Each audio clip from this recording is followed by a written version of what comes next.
చిన్నప్పుడు మా అమ్మని నేను పక్కింటి వాళ్ళని ఉప్పు అడగడం చూశాను.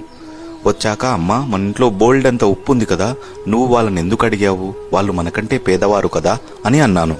దానికి అమ్మ, బాబు, మనకంటే స్థాయిలో, డబ్బులో, మేధస్సులో తక్కువలో ఉన్నవారికి మనం సహాయం చేస్తున్నప్పుడు వారి మీద తెలియకుండానే సహాయం పొందుతున్నామన్న భారం పెరిగిపోతుంది. అది తగ్గాలంటే వాళ్ళకి మనం ఎంత అవసరమో వాళ్ళు కూడా మనకు అంతే అవసరం అనిపించేలా ప్రవర్తించాలి.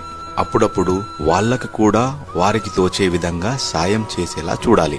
అప్పుడే అన్ని బంధాలలో సమానత్వం పెరుగుతుంది అని అమ్మ చెప్పిన మాట ఇప్పుడు అర్థమవుతుంది. ఎంతో డబ్బులు ఉన్న ఒక మిత్రుడు తను వాడే బైక్ స్నేహితుడికిచ్చి పెట్రోల్ కొట్టించుకోమని భారం సమానం చేస్తాడు. ఎంతో ఐశ్వర్యవంతురాలైన ఒక ప్రేమికురాలు ప్రేమికుడికి మంచి భోజనం తినిపించి తన చేత చిన్న టిప్ ఇప్పించి సమానం చేస్తుంది.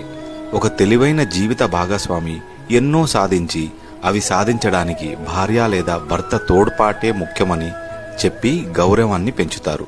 అప్పుడే స్నేహం, ప్రేమ, దాంపత్యం లాంటివి దృఢంగా మారతాయి.